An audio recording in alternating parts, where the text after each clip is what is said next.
روح اعمل لي كوبايه شاي.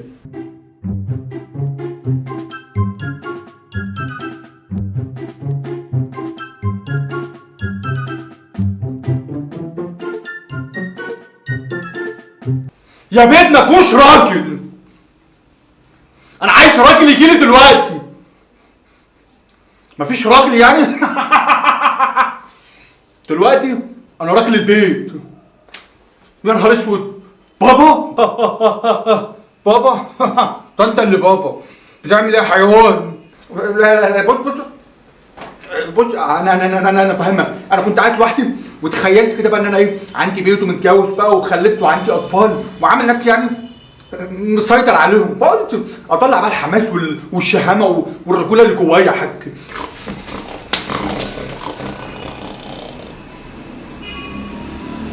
ايه يابا؟ لا اله الا الله، انت بتعمل كده؟ انت بتشمر ليه؟ هتصلي العصر؟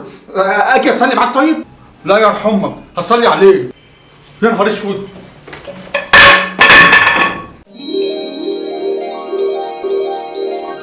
اسمع يا ابني. ايوه بابا معاك.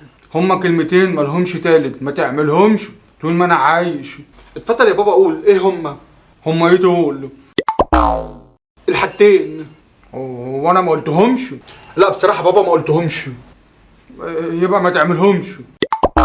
قوم اعمل لي شاي. حاضر يا بابا من عيوني. ياه يا ولاد اللعيبه، شايفه بابا الناس دي من عالم تاني تماما. مش زيك خايب كده. طب بس خلاص يا بابا، انت بتخليني اندم ان انا اتكلم معاك اصلا.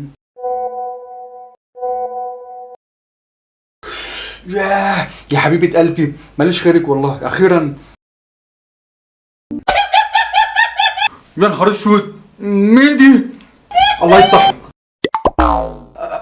انا اسف يا بابا، بس دي صاحبتي معاك في الكليه وكنت كتبت لها نكته يعني من كام ساعه، وما اعرفش بقى هي شافت نكته تانية وضحكت عليها ولا هي فهمتها غلط ولا ايه. انا اسف يا بابا. طب اما تشوف لي صاحبتها يعني. مش فاهم. او حتى امها يعني، اي حاجه فيها الروح. انت بتقول ايه يا بابا؟ هي بقى كده يعني. قوم اعمل لي شاي. حاضر يا بابا.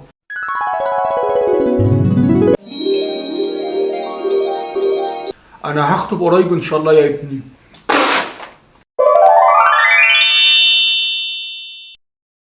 خطوبة ايه يا بابا؟ ومين دي؟ خطوبة ليه يعني؟ تلبيس تبل وكده يا بابا؟ يا نهار اسود.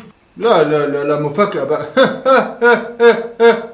يا بابا قول بقى بالله عليك، اوعى تقول لي ام منى اللي جوزها لسه متوفي من شهر. اوعى يا بابا، هزعل منك والله، هلم هدومي واطلع بره البيت.